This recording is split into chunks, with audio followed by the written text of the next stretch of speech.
আমি এখন দাঁড়িয়ে রয়েছি কীর্তিপুর উচ্চ বিদ্যালয় মাঠে। আমার পিছনে যে মাঠ লক্ষ্য করছেন, এই মাঠে বর্তমান সময়ে ক্রিকেট খেলা চলছে, অর্থাৎ কীর্তিপুরের যেগুলো ছেলেপেলে রয়েছে তারা এই মাঠে বর্তমানে ক্রিকেট খেলছে। আমার সামনে রয়েছে কীর্তিপুর উচ্চ বিদ্যালয় এবং আমার কীর্তিপুর উচ্চ বিদ্যালয়ের পাশেই রয়েছে কীর্তিপুর সরকারি প্রাথমিক বিদ্যালয়। কীর্তিপুর সরকারি প্রাথমিক বিদ্যালয় মূলত দুইটি, এখানে কীর্তিপুর সরকারি প্রাথমিক বিদ্যালয় 1 এবং কীর্তিপুর সরকারি প্রাথমিক বিদ্যালয় 2, এটি এখানে মূলত দুইটি প্রাথমিক বিদ্যালয় অবস্থিত। আর আমি যে মাঠ থেকে কথা বলছি এটি কীর্তিপুর উচ্চ বিদ্যালয়ের মাঠ। এখানে শুক্রবার এবং মঙ্গলবার 2 দিন হাট অনুষ্ঠিত হয় কীর্তিপুরে, এবং এই হাটের দিন দুপুরের পর থেকে কিন্তু এখানে গরু ছাগলের হাট বসে এবং এখানে পশু থেকে শুরু করে যেগুলো পাখি, অর্থাৎ বিভিন্ন ধরনের পাখি এবং হাঁস মুরগি এসবের হাটও মূলত এই মাঠটাতেই বসে।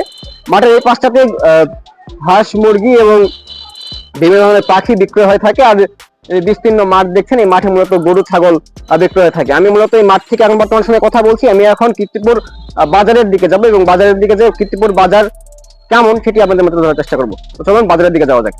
কীর্তিপুর উচ্চ বিদ্যালয় মাঠ থেকে আমি এখন প্রবেশ করেছি কীর্তিপুর হাট খোলায়। আমার পিছনে যে অবকাঠামোগুলো লক্ষ্য করছেন, এই অবকাঠামোগুলোতে মূলত শুক্রবার এবং মঙ্গলবার সপ্তাহে 2 দিন হাট বসে থাকে। এবং যে অবকাঠামোগুলো লক্ষ্য করছেন এখানে মূলত সবজির হাট বসে। এখান থেকে যারা কৃষক রয়েছেন, যারা মাঠ পর্যায়ে ফসল উৎপাদন করেন, বিভিন্ন সবজি উৎপাদন করেন, তারা সেই সব সবজি শুক্রবার এবং মঙ্গলবার সকালবেলা এসে এখানে বিক্রয় করে থাকেন। এবং এখান থেকেই যারা ব্যবসায়ী রয়েছেন, ব্যবসায়ীরা সেই সবজিগুলো কিনে নিয়ে এখানে মূলত বসেন। এবং দুপুরের পর থেকে, সকাল থেকে শুরু হয় বা দুপুরের পর থেকে সন্ধ্যা গড়িয়ে রাত অবধি কিন্তু এখানে জমজমাট কেনা বেচা চলে শুক্রবার এবং মঙ্গলবার, কারণ শুক্রবার মঙ্গলবারই হাট বসে। আর আরেকটি কথা বলা হয়, গ্রামের যেগুলো হাট, সেগুলো হাটগুলো মূলত সপ্তাহে 2 দিন বসে, যেমন কীর্তিপুর হাট শুক্রবার এবং মঙ্গলবার, এবং বালভরা হাট শনিবার এবং বুধবার। এরকম টাইপের যারা যেগুলো হাট রয়েছে আশেপাশে, এরকম শিডিউল ভাগ করে করে সপ্তাহে 2 দিন করে হাট অনুষ্ঠিত হয়। তো আজকে যেহেতু হাট নেই, সঙ্গত কারণে এখানে কোনো দোকানপাট বসে নাই,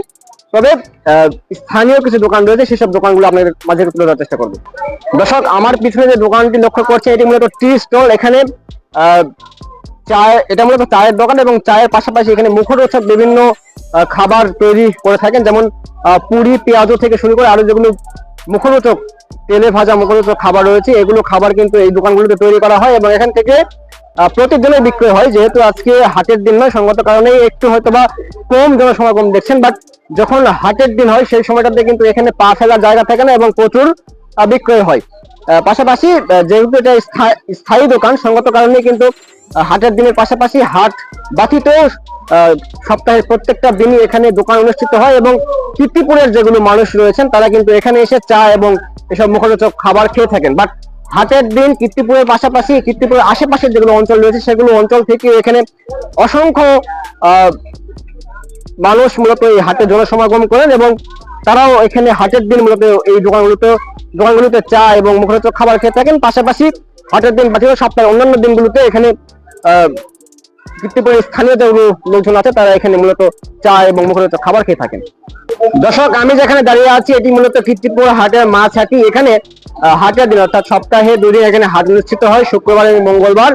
এই 2 দিন এখানে দেশি জাতের অর্থাৎ বিল এবং নদী থেকে আনা মাছের পাশাপাশি কিন্তু যেগুলো চাষকৃত মাছ, পুকুর বা ডোবাতে যেগুলো মাছ চাষ করা হয় সেগুলো মাছও কিন্তু এখানে ওঠে, এবং এখান থেকে অনেক মাছ বিক্রয় হয়ে থাকে।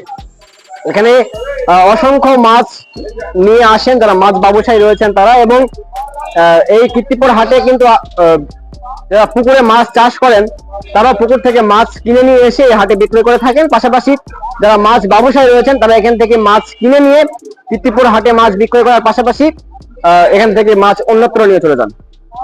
দর্শক, আমি যেখান থেকে কথা বলছি এটি মূলত কীর্তিপুর হাটের একদম প্রবেশদ্বার। এখান থেকে মূলত হাট শুরু হয়। এই পাশে যেগুলো অবকাঠামো লক্ষ্য করছেন এগুলি মূলত হাটের অবকাঠামো। এখান থেকে একদম শেষ পর্যন্ত হাট বসে সপ্তাহে 2 দিন, শুক্রবার এবং মঙ্গলবার। পাশাপাশি আমি যেখান থেকে কথা বলছি এটি একদম হাটের সম্মুখ ভাগ। এখানে কিন্তু হাটের সম্মুখ ভাগ দেখে এখানে কিন্তু অসংখ্য টি স্টল বসে থাকে। পাশাপাশি কিছু স্থায়ী টি স্টল রয়েছে, যেমন আমার পাশে যে স্থায়ী টি স্টল লক্ষ্য করছেন, চায়ের দোকান লক্ষ্য করছেন, এটি মূলত স্থায়ী। এবং এখানে সপ্তাহের প্রত্যেকটা দিনই মূলত এই দোকানদার ভাই যিনি রয়েছেন তিনি দোকান খুলে থাকেন। এবং এখানে কীর্তিপুরের যেগুলো স্থানীয় লোকজন রয়েছে তারা প্রতিদিন এসে এখানে চা খেয়ে থাকেন। পাশাপাশি হাটের দিন কিন্তু এখানে অসংখ্য জনসমাগম ঘটে এবং হাটে যারা আসেন পণ্য ক্রয় করতে বা বিক্রয় করতে, তারাও কিন্তু এখানে এসে চা খেয়ে থাকেন। দর্শক, আমি যেখান থেকে কথা বলছি এটি মূলত কীর্তিপুর হাটের একদম সম্মুখভাগ, অর্থাৎ এখান থেকে কীর্তিপুর হাটের যাত্রা শুরু। আমি যে রোডের পাশে দাঁড়িয়ে রয়েছি এটি কীর্তিপুর থেকে বদলগাছি যাওয়ার যে মেন রাস্তা, এটি মূলত নওগাঁ থেকে, অর্থাৎ নওগাঁ থেকে যে বদলগাছি যাওয়ার মেন রাস্তা, আমি সেই রাস্তার পাশে একদম দাঁড়িয়ে রয়েছি। নওগাঁ থেকে বদলগাছি যাওয়ার যেগুলো বাস, সেগুলো বাস মূলত এই রোড দিয়ে যাতায়াত করে এবং আমার রোডের যে রোডের পাশে আমি দাঁড়িয়ে রয়েছি, অর্থাৎ আমার হাতের বাম পাশ থেকে কীর্তিপুর হাটের যাত্রা শুরু। এখান থেকে মূলত কীর্তিপুর হাট, এবং এই কীর্তিপুর হাট একদম চলে গেছে একদম ভিতর পর্যন্ত। পাশাপাশি আমি যে রাস্তায় দাঁড়িয়ে রয়েছি এটি কীর্তিপুর এবং বদলগাছি যাওয়ার যে মূল রাস্তা, সেই রাস্তা আসলে সন্ধ্যা লেগে গিয়েছে। সঙ্গত কারণে কতটুকু আপনাদের মাঝে বলা সম্ভব হচ্ছে না, কারণ আমি এখানে এসেছি 6:30টার দিকে এবং এসে কীর্তিপুর হাট তুলে ধরার জন্য মূলত এখানে ভিডিওটি শুট নেওয়া। তো এখান থেকে মূলত আমি বিদায় নেব, কারণ যেহেতু সন্ধ্যা লেগে গিয়েছে, সঙ্গত কারণেই কীর্তিপুর হাটের আরো কিছু অবকাঠামো রয়েছে, আরো কিছু জায়গা রয়েছে ভিডিও নেওয়ার মতো, কিন্তু সেখানে গিয়ে আসলে এই সময়টাতে ভিডিও নেওয়া সম্ভব নয়, কারণ সন্ধ্যা লেগে গেছে। সঙ্গত কারণেই মূলত আমি এখানে ভিডিও শেষ করি। যদি আমার পক্ষে সম্ভব হয় সেক্ষেত্রে কীর্তিপুরের যেদিন হাট বসে, অর্থাৎ শুক্রবার এবং মঙ্গলবার, এই 2 দিনের মধ্যে যখন আমি একদিন এসে কীর্তিপুর হাট একদম সম্পূর্ণভাবে দেখানোর চেষ্টা করবো। এখান থেকে মূলত বিদায় নিচ্ছি। ভিডিও দেখার জন্য সকলকে অসংখ্য ধন্যবাদ।